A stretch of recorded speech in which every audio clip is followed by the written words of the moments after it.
Hi everyone and welcome to my channel. Thanks for joining me.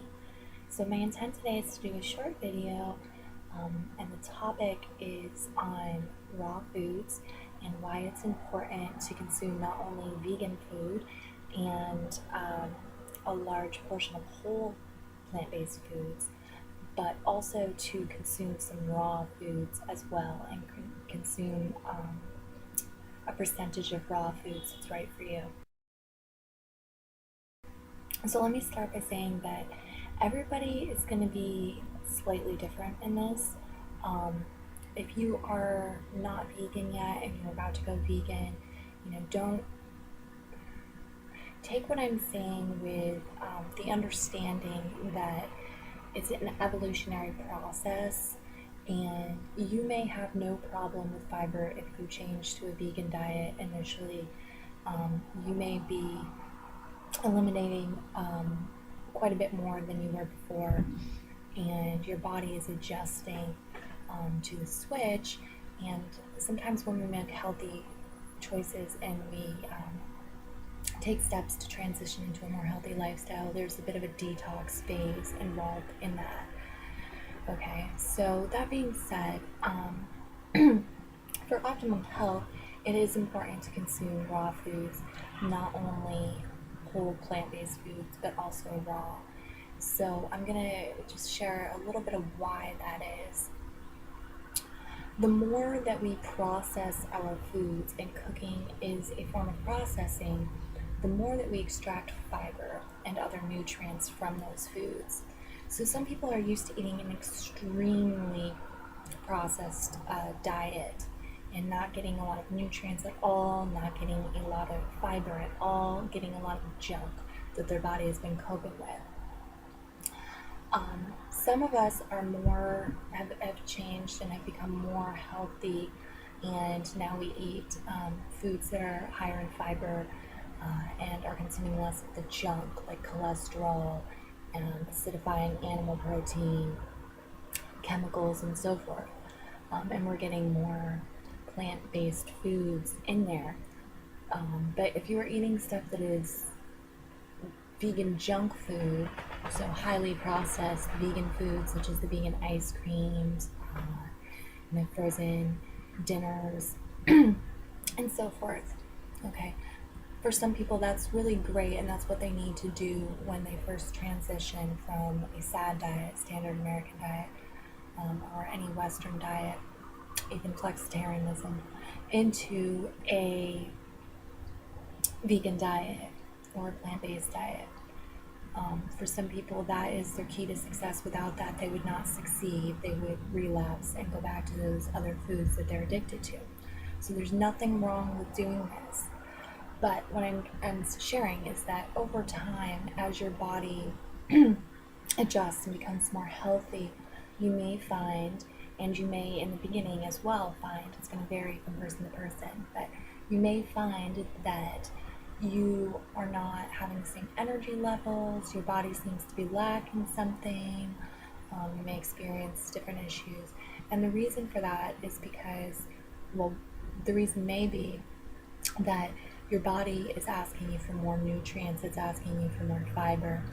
And so it will want more whole foods, less processed food. It will want you to continue getting clean with your diet. And a part of that is raw foods. So some people may not have thought about this and think that, if you're having a whole food plant-based diet, then you're doing everything you can. But if you were eating only cooked foods and you are not getting a good percentage of raw foods in there, you're certainly not doing everything you can. When you cook foods, and this depends on food, but most foods, so I'm thinking of tomatoes right now. When you cook tomatoes, there's actually some nutrients that come out that you otherwise can't utilize when you eat them. However, for most foods, it is nutritionally a better option to eat them raw. And that's because it retains everything. You get all of the vitamins, nutrients, and so forth, fiber, that you can when you eat a whole plant-based foods. So as an example, you can take an apple and you can eat that raw. You're getting everything that apple has to offer if you do that. You can take an apple and you can cut it up and you can bake it into a vegan pie, for example. Okay, so the apples may be still whole foods at that point, but once you, and of course it's a vegan pie, you may be mixing it with, get creative, look online, you can find apple pies that you bake that, aside from cooking, are whole food, plant-based foods. I'm hoping I'm not getting people confused at this point, but for the most part, that apple pie is going to be somewhat processed. It's going to have flour and different ingredients like that that are no longer the whole food, right?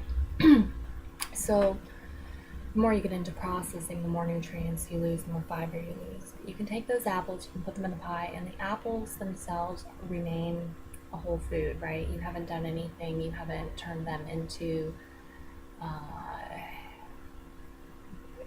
it's not a food that we really extract anything from. Like potatoes, you can take and make into potato starch, that's processing, but let's see, you haven't made it into like an apple juice concentrate or anything like that, right? Or an apple sugar. It's still a whole food, it's still an apple. But in baking that apple, the heat will take and it will destroy some of the nutrient contents in that apple. So, finding where you're at in your journey, in your path, your goals, what you want, and understanding that incorporating whole raw foods can be very helpful and can make you feel a lot better is really, part of the goal of this video.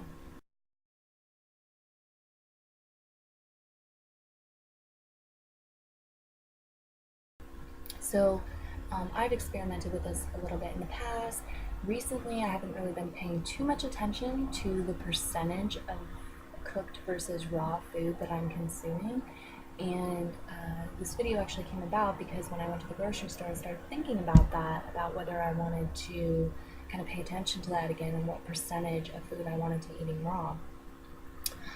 But at one point in my journey, after I had gone vegan and gone through the transitional thing where I was consuming, for me, I was consuming largely the highly processed vegan foods, the junk foods. Again, that's fine. But after that, I went through another transition period where I learned, I took the plant-based nutrition course from T. Colin Campbell and Cornell, and I learned about the power of whole plant-based foods. And I started incorporating more whole foods into my diet and less processed foods. For a while there, I tried to do it 100% even. So once I had done that, I really weaned myself off from the vegan junk foods, so they became more of an occasional treat type thing. And I was eating more of a whole food, plant-based diet. I got curious about raw foods, and so I did another transition where I really paid attention to how much raw food I was eating, how much cooked food I was eating, and I initially decided to try and make it at least 25% of my food was raw. And then at one point I decided to experiment a little more and do another transition and flip-flop that around so that 75% of what I was eating was raw and 25% was cooked. And I can say that I definitely felt difference in my body, in my mind, in my energy levels. Very interesting experience, and the more raw I got, the cleaner I felt. That being said, I feel like it's a balance for everyone, and it has to do with their goals, their preferences. I, for one, love cooking food. I love, the comfort food, the connection of my memory. What comforted me in earlier years being cooked food.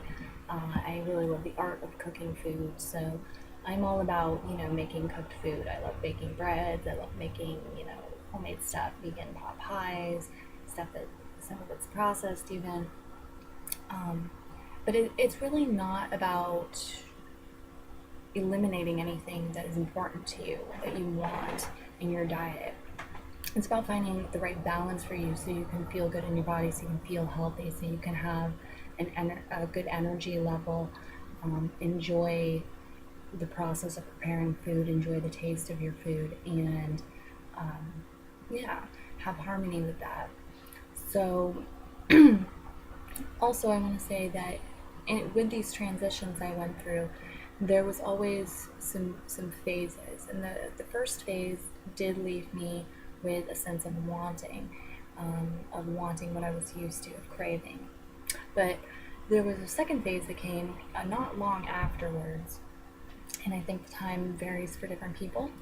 But that second phase was not really wanting or craving those things. It was more of feeling cleaner in my diet, feeling cleaner in my body, and feeling excited, feeling more energy, um, and really like learning and exploring and enjoying trying new foods, tasting new foods, and that new lifestyle. It was really about getting kind of settled into that lifestyle and enjoying it. So that's everything I had to share. If you have any questions or comments, please feel free to leave them in the comment section below. You can visit my website. It is ourwellnessbydesign.com. And if you're interested in getting vegan coaching, if you're interested in getting the health newsletter, you can sign up for that there. I also have a blog you can check out on Blogspot, ourwellnessbydesign.com. I guess that's everything. So until next time, be well.